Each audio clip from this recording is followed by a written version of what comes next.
Okay, तो अब हम स्टार्ट करते हैं, ठीक है। सो व्हाट इज रंगे कटे फोर्थ ऑर्डर मेथड? रंगे कटा आपको बताया ही था कि इसका यूज होता है डिफरेंशियल इक्वेशन को सॉल्व करना, ठीक है ना। Differential equation, first order differential equation को सॉल्व करने में ये यूज होता है।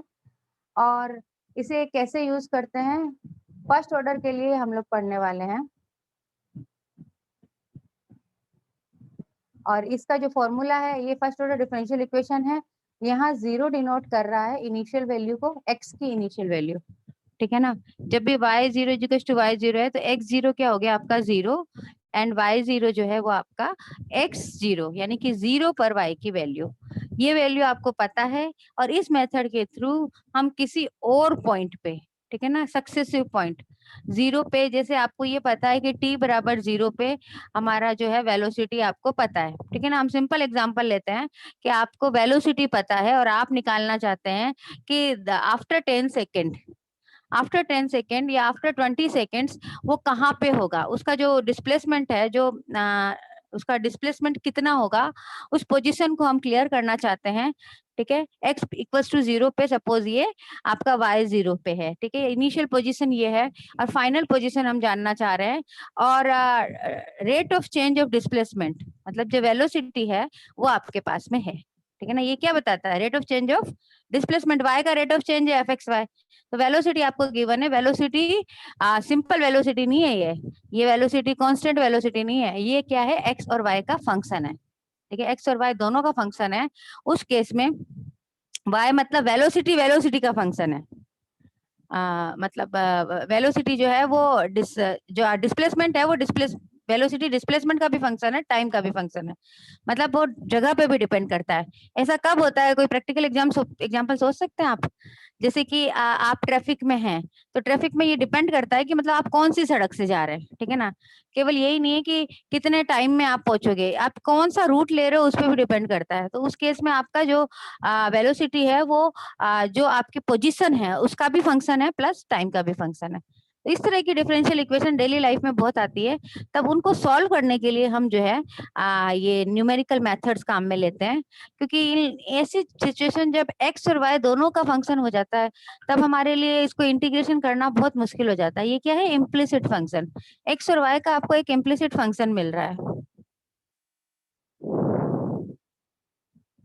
कोई साउंड में कोई दिक्कत थोड़ी है?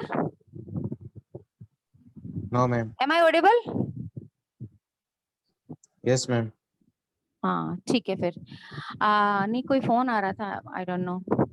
चलिए आगे बात करते हैं। तो आपका जब इस तरह की सिचुएशन होती है और आपको, लेकिन इनिशियल आप कहाँ है वो पोजीशन पता है और फाइनल पोजीशन आपको सर्च करनी है, मतलब आपको इसमें कोई इंटरेस्ट नहीं है कि फंक्शन क्या है, वाई का फंक्शन क्या है, एक जनरल फंक्शन नीचे, हमें तो ये पता करना है कि आफ्टर 4 सेकेंड हम कहाँ पे पहुंच जाएंगे। तब उस केस में हम क्या करते हैं, न्यूमेरिकल मेथड काम में लेते हैं।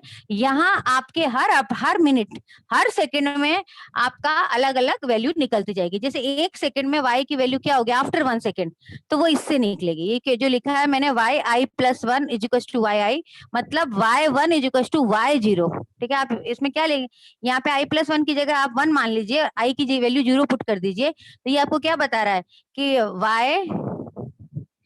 y1 is equal to y0, जो भी आपका इनिशियल डिस्प्लेसमेंट था 0 सेकंड पे आप जहां भी थे, वहां से आपको क्या करना है, प्लस के, ठीक है। ये के जो है आपको ये पता चल जाना चाहिए कि भाई वाई में भी कुछ ना कुछ इंक्रीमेंट या डिक्रीमेंट होगा। नॉर्मली आप कहीं ना कहीं पॉजिटिवली पहुंचेंगे, अगर डायरेक्शन को हम नहीं देख रहे हो तो हम कहीं ना कहीं पॉजिटिव डिस्टेंस तो कवर करेंगे, ठीक है। अगर हम चल रहे हैं, हमारी कोई स्पीड है, तो हम कहीं ना कहीं पहुंचेंगे। तो वो जो है वो कहाँ पहुंचेंगे ये के बताएगा, ठीक है ना। इनिशियल y0 प्लस के जो है नेट हमने कवर की। अब ये के कौन देगा, ये के देगा आर के मेथड। आर के मेथड से इस के बारे में आपको पता चलेगा। के का फॉर्मूला क्या बताया आर के ने, 1/6 k1 plus 2 k2 plus 2 k3 plus k4, ठीक है।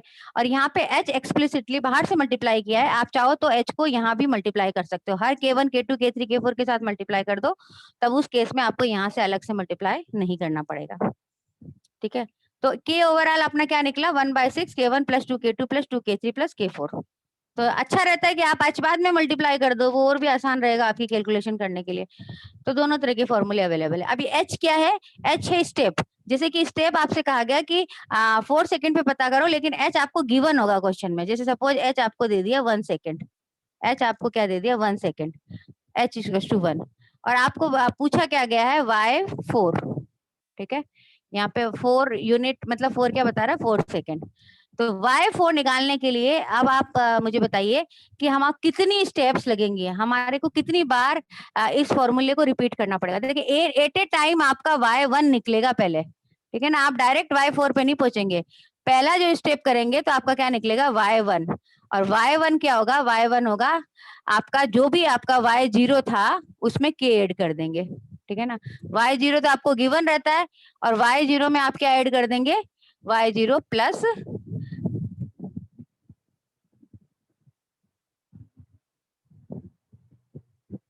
k।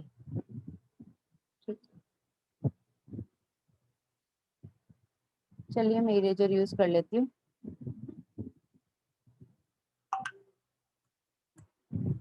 ठीक है, वैसे तो आपको समझ में आ ही गया होगा मैं क्या कहना चाह रही हूँ। तो एट ए टाइम आपको एक बार में केवल y8 1 सेकेंड मिलेगा। एक बार जब आप फॉर्मूला लगाओगे तो आपको केवल y1 मिलेगा, लेकिन हमें क्या चाहिए y4, तो आपको 4 बार इसको करना पड़ेगा। 4 टाइम जब आप इसको सॉल्व करोगे तब जो है आपको, ओके चलिए। तो अब अगर आपको 4 पे चाहिए तो मतलब ये जो टोटल इटरेशन है, ये फॉर्मूला जो आपको दिख रहा है, पहले आप y1 निकालेंगे, फिर y1 की हेल्प से y2 निकलेगा, इस तरह से ये काम चलता रहेगा और लास्ट में y4 निकल जाएगा। तो एक बार में आपको क्या मिलेगा, केवल एक ही स्टेप का आंसर मिलेगा, ठीक है। तो y2 निकालना होगा तो यहाँ पे y0 की जगह क्या आ जाएगा y1। अब y1 आएगा कहाँ से, y1 पहले y0 से निकालेंगे, और y0 में आपको क्या ऐड करना है, y0 में ऐड करना है k, ठीक है ना। तो अब k ऐड करना है आपको, और k क्या है, k है 1/6 K1 + 2K2 + 2K3 + K4।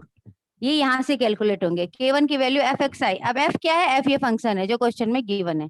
ये जो क्वेश्चन में फंक्शन गिवन है ये आपको पता होना चाहिए, ठीक है। अब नेक्स्ट स्लाइड पे चलते हैं। तो नेक्स्ट स्लाइड में जैसे सपोज आपको how to write ordinary differential equation, ये इसी पैटर्न में होनी चाहिए।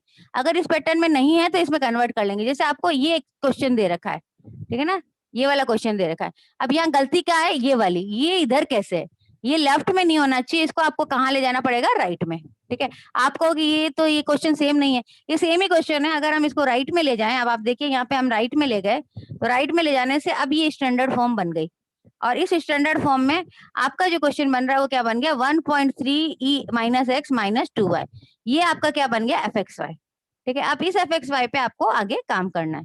fxy आपके लिए बहुत इंपॉर्टेंट है, क्योंकि k1 k2 k3 k4 क्या है, ये फंक्शन की वैल्यू है, लेकिन किस पे, डिफरेंट डिफरेंट x और y पे। तो डिफरेंट डिफरेंट x और y, fxy पहले आपको सही करना पड़ेगा। ये नहीं कि fxy आप 1.3 e - x रख दो, नहीं, 1.3 e - x - 2y, ठीक है ना। केवल dy/dx को आपको एक साइड रखना है और बाकी इधर ले जाना है। और y0 = 5 दे रखा है, मतलब इनिशियल वैल्यू जो है वो आपकी 5 है। तो फिर इसको आगे हम सॉल्व करेंगे। तो अब मैं दूसरा रियल लाइफ एग्जांपल आपके लिए लेकर आई हूँ। दूसरा आप देखिए, a ball at 1200 Kelvin is allowed to cool down in air, ठीक है। तो आपका मेन एम क्या है, आपको इनिशियल वैल्यू दे रखी है। इनिशियल वैल्यू क्या दे रखी है, 1200 केल्विन, ठीक है। 1200 केल्विन से ये क्या है, ठंडा होना स्टार्ट कर रही है। तो θ0 आपको क्या दे रखा है, 1200 केल्विन, ओके। और अब ये दे रखा है आपको फॉर्मूला। अभी फॉर्मूला कहाँ से आया, ये फॉर्मूला आप अगर न्यूटन्स लॉ, कूलिंग लॉ जानते हैं तो कुछ इस तरह का फॉर्मूला वहां आता है, ठीक है। तो उस पे तो आप छोड़ दीजिए वो जो भी है, कहाँ से आया क्या है, आपको तो बस इक्वेशन में इंटरेस्ट है, ठीक है। वो तो आप फिजिक्स में पढ़ेंगे कि ये फॉर्मूला आया कहाँ से, लेकिन हमारा इंटरेस्ट किस में है, इस इक्वेशन में। इस इक्वेशन को हमें सॉल्व करनी है, ठीक है। ये बेसिकली क्या लिखा हुआ है, इसको अगर आप सिंप्लीफाई करें तो ये कुछ भी नहीं है। यहाँ पे जो है आपका, जैसे अगर मैं इसको थीटा डैश कहूँ, first derivative of theta dash, theta आपका क्या है, y की जगह थीटा डैश है, इस इक्वेशन को अगर हम सिंपल लैंग्वेज में लिखें तो ये लिखा हुआ है सम कांस्टेंट ए, ठीक है, and theta raise to the power 4 and plus B, बस ये इतना ही दे रखा है और कुछ भी नहीं है। अब इसको हमें क्या करना है, सॉल्व करना है, ठीक है। और सॉल्व करना है, वैसे तो हम इसे जो एनालिटिक मेथड होता है जो आप पढ़ते हैं उससे भी सॉल्व कर सकते हैं, ठीक है। बड़े बड़े नंबर पे आप मत जाइए, कहाँ से आया क्या आया वो नहीं, हमारा एम है कि एक सिंपल सी इक्वेशन है, इसको सॉल्व करना है। तो ये क्या बन गया हमारा एफ एक्स वाई, ये क्या बना, दिस इज योर, यही है आपका f x y. F x y जिसको हमारा एम, हमारी जितनी भी K1 K2 K3 K4 है वो किससे मिलने वाला है, एफ एक्स वाई से। तो यही आपका क्या है, एफ एक्स वाई। अब एक्स वाई तो नहीं है ये, इसको हम एक्स वाई तो नहीं लिख सकते क्योंकि फंक्शन किसका है ये फंक्शन है आपका थीटा, और किस किस का फंक्शन है, आप में से कोई टी एंड बताइए किस थीटा। किस का, T and theta, very good, ठीक है। तो ये थीटा और टी का फंक्शन है, तो यहाँ पे आप थीटा एंड टी लिखना पड़ेगा। थीटा तो आपका क्या है, डिपेंडेंट, और टी क्या है, इंडिपेंडेंट। जो भी डिफरेंशिएशन में नीचे आता है वो आपका इंडिपेंडेंट होता है और जो ऊपर आता है वो डिपेंडेंट होता है। तो यानी कि अब इस तरह का सिचुएशन आ जाए, बोले एक्स वाई तो है ही नहीं, सारे फॉर्मूले में तो एक्स वाई आ रहा था, अब हम क्या करें, कुछ ही नहीं करना है आपका। ये थीटा जो है, जो बाहर है वो वाई है, और अंदर जो है वो इंडिपेंडेंट वाला टी अंदर है। यानी कि जहां एक्स है उसकी जगह टी यूज करना है और वहां आपको थीटा यूज करना है। अब उसके अकॉर्डिंग आप जो है ये फॉर्मूला जो बनने वाला है हमारा वही है,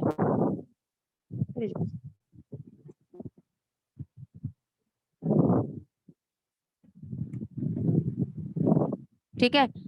बैक कर लेती हूँ एक बार वापस, इसमें माउस डिस्प्ले नहीं हो रहा, ओके।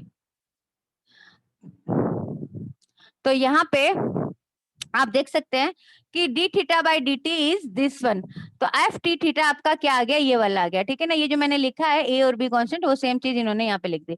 तो अब थीटा आई प्लस 1 की value theta I plus 1/6 K1 plus 2 K2 plus 2 K3 plus K4, तो आप K1 K2 K3 और K4 निकालने हैं, ठीक है। तो अब K1 क्या होता है, वो फॉर्मूला आपको पता ही है, K1 का फॉर्मूला होता है F T zero and theta zero. T zero आपको क्या गिवन है, टी जीरो जीरो गिवन है, और थीटा जीरो आपको गिवन है 1200। तो आप जो है 0 और 1200 को पुट कर देंगे। आप देखिए आपका जो फॉर्मूला है, आप वापस ध्यान से देखिए, आपका जो फंक्शन है उसमें कहीं भी टी नहीं आ रहा है, ठीक है ना, कोई चिंता की बात नहीं है। अपने को टी पे ध्यान देने की जरूरत ही नहीं है, अपने को केवल थीटा ही रखना है, मतलब थीटा जो भी इनिशियल थीटा है उसी पे। देखिए यहाँ पे ये जो फंक्शन है इसमें कहीं भी टी नहीं आ रहा है, तो कोई बात नहीं, अच्छा है। आपको आपका अगर टी बदलेंगे तो आपको उसको कोई फर्क नहीं पड़ेगा रिजल्ट पे। तो यहाँ पे थीटा जीरो ही इंपॉर्टेंट है, ठीक है। तो हम क्या करेंगे, थीटा जीरो जो है उसको ले लेंगे, ठीक है, और थीटा जीरो को लेके और आप इसको सॉल्व करेंगे। थीटा जीरो आपको क्या था, 1200, तो 1200 टू द पावर 4 कर देंगे, और इसको पूरे को, बाकी सब तो कांस्टेंट है, सॉल्व करके आपके पास रिजल्ट आ जाएगा K1 का, ठीक है। K2 के लिए यहाँ पे ये बदलना है, ठीक है, कोई बात नहीं, बदल के आप हाफ ऑफ 240 कर दो, क्योंकि टी जीरो क्या था, टी जीरो जीरो था, जीरो के बाद नेक्स्ट क्या आएगा, अच्छा नेक्स्ट आप यहाँ पे आप ध्यान दीजिए, एच बराबर क्या दे रखा है, 240, ठीक है ना। तो एच बराबर 240 है, और आपको किस पे निकालना है, टी बराबर 480 पे, ठीक है। तो आप कोई मुझे बता सकता है कि कितनी स्टेप में ये क्वेश्चन सिंप्लीफाई होने वाला है। आपको जो क्वेश्चन पूछा गया है वो टी इज इक्वल टू 480 पे आपको वैल्यू निकालनी है, किसकी वैल्यू निकालनी है, after 480 second, after 480 second what is the value of temperature, ठीक है। आपको क्या निकालना है, थीटा एट 480। तो मुझे बताइए हमें कितनी बार इस फॉर्मूलों को कैलकुलेट करना पड़ेगा,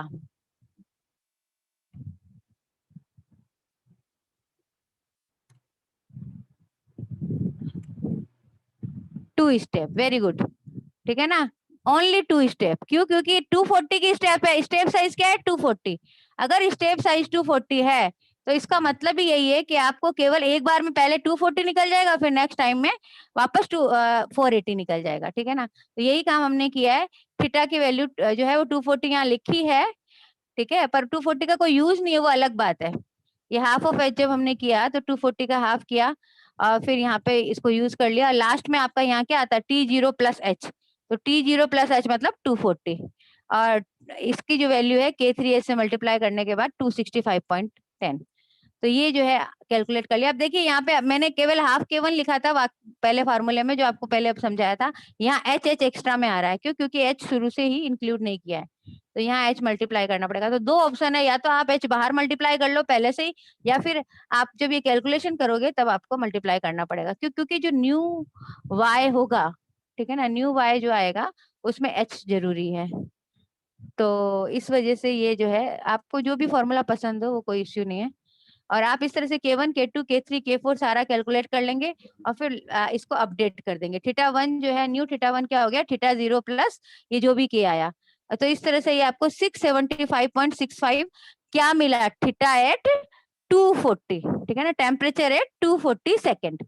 ओके, फिर अब नेक्स्ट स्टेप वापस करनी पड़ेगी, उसमें आपका जो है नेक्स्ट स्टेशन में T1 240 हो जाएगा और थीटा 1 675.65।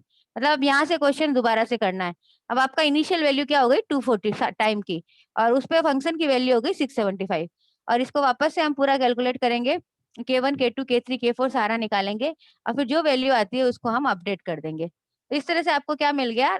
एक्चुअल आंसर मिल गया 594.91 केल्विन। थीटा एट 480 आपका क्या आ गया? 594.91 केल्विन। तो इस तरह से करके आपका ये क्वेश्चन कंप्लीट हो जाएगा, 2 स्टेप में आपका ये क्वेश्चन कंप्लीट हो जाएगा। अब मैं आगे बताने वाली हूँ कि इसकी एक्चुअल, अगर हम एक्चुअली सॉल्व करते हैं, ठीक है। अब मैं इक्वेशन वापस से आपको इक्वेशन पे ले चलती हूँ। ये इक्वेशन थी, अब मुझे बताइए इसको अगर एक्चुअली सॉल्व करनी है, इसको प्लस की बजाय मैं माइनस कर देती हूँ, ठीक है। मैं वापस लास्ट स्क्रीन पे ले चलती हूँ। हाँ, यहाँ पर ये सॉल्यूशन बताया, ये क्या बताया? Actual solution. एक्चुअल सॉल्यूशन कैसे आएगा कि भाई आपका क्या दे रखा था? D theta upon D T, D theta upon D T की वैल्यू जो दे रखी थी, ठीक है, या मैं डी टी लेती नहीं, सीधे सॉल्व कर देती हूँ इसको।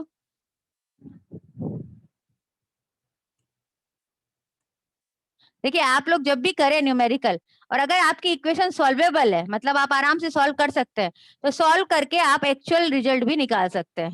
तो ये बेसिकली क्या थी? थीटा 4, अब मैं प्लस की जगह माइनस ही लिख देती हूँ। देखिए कांस्टेंट है, हम कुछ भी लिख सकते हैं, तो मैंने लिख दिया सपोज A4 लिख दिया इसको, ठीक है। जो भी कांस्टेंट था उसको 4 पावर में लिख दिया ताकि हमारे लिए आंसर निकालना आसान हो जाए। और यहाँ पे ये क्या था? K some constant and then dt।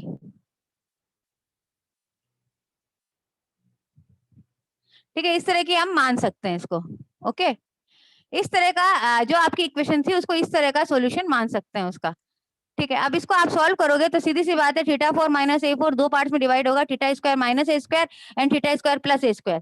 फिर हम उसको पार्शियल फ्रैक्शन से अलग अलग कर लेंगे। तो जो theta square minus A square है उसका रिजल्ट क्या होगा? उसका रिजल्ट आपका आएगा लोग में, उसका आंसर लोग में आएगा कुछ इस तरह से। और जो theta square plus A square है उसका tan इनवर्स में आ जाएगा।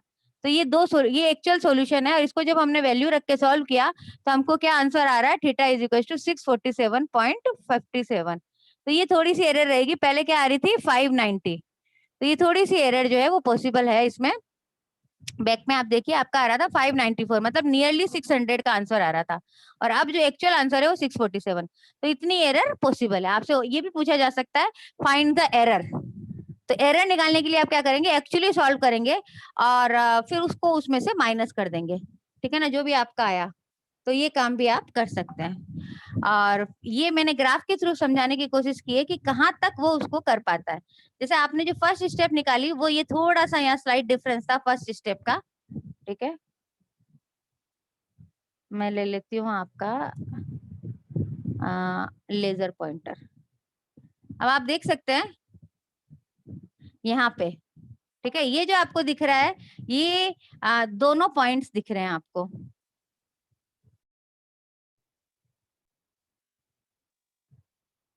ओके, यहाँ पर।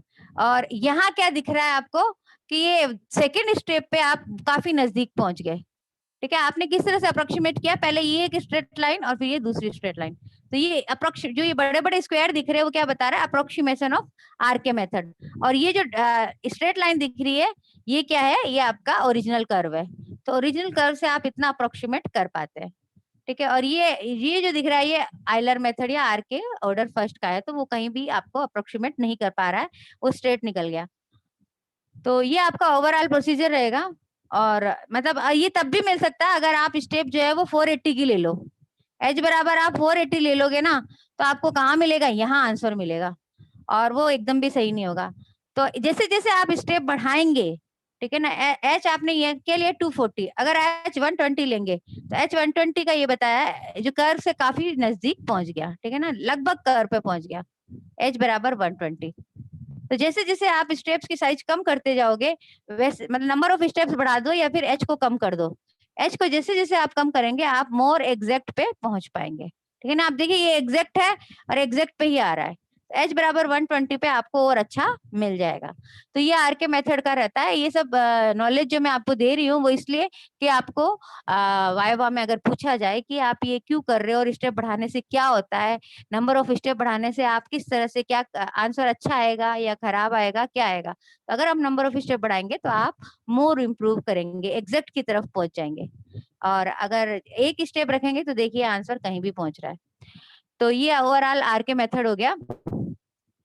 और ये सी प्रोग्राम है जिसको हम करेंगे, ये सी प्रोग्राम है आर के मेथड का, ठीक है। तो ये था ओवरऑल आपका मेथड। अब जो है 12 अपना कितना तक चलेगा, 12:25 तक, 10 मिनट है। तो 10 मिनट में मैं आपको बताती हूँ कि सी प्रोग्रामिंग, अब आप ये मेरी तरफ से चारों को आपके हो गए, ओके।